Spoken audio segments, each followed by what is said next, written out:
Speaker_01. Here's a more colloquial version of your text. Let's catch up on some updates about the US-China trade war and the lessons learned. So, the latest news today is that the US has slapped a 245% tariff on China. What that means is that Chinese products sold in the US will cost 245% more now. This will hit Americans hard because they'll lose access to cheap stuff, while Chinese factories will be stuck with a mountain of unsold goods. If they don't act fast, bankruptcy is pretty much a given.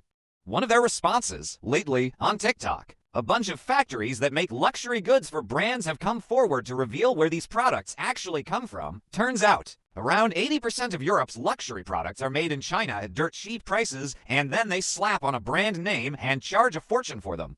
A lot of people in Vietnam might already know this, but surprisingly, many Americans were shocked after watching these clips.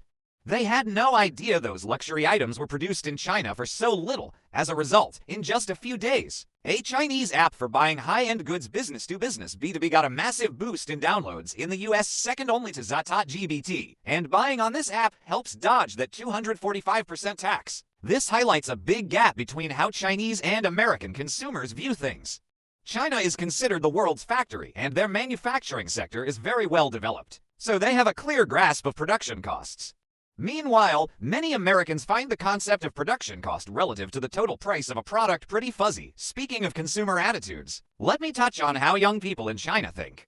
After living here for a few years, I've noticed that today's youth aren't that into luxury brands like they once were. Instead, they prefer buying cheaper alternatives that perform just as well. Rather than shelling out big bucks for high-end brands, they like to seek out the factories that produce those items and buy directly from them. Or, they go even simpler by using stuff without logos. They mainly care about quality and functionality. On the downside, you could say it's just because they can't afford luxury items. But on the bright side, it shows that this younger generation is quite savvy and cautious about marketing tricks, getting products at their true worth. Now, regarding those Chinese factories spilling the beans on luxury goods, I think this is a very smart reaction from business people in China. If this strategy doesn't work, they have to think of something else to save themselves. This reflects the strength of China's supply chain. It'll be tough for the US to establish or find a supply chain with competitive pricing like China's anytime soon, but it doesn't stop there. There's been a recent social media buzz in both China and the US. This whole thing is about spreading culture. At the end of March and start of April, a popular American idol known as Isoskin, who has a huge following, 41 million on TikTok and 38 million on YouTube, came to China. He traveled around, live streaming to his American audience about what's really happening in China nowadays, not getting into whether the government is behind it or not.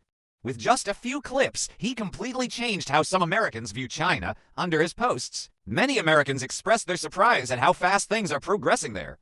Local cultural and tourism departments quickly took the opportunity to host him, showcasing both traditional sites like the Forbidden City and Great Wall and modern cities like Hangzhou and Shenzhen. His videos on Chinese robot tech and electric cars got a strong reaction from Americans too.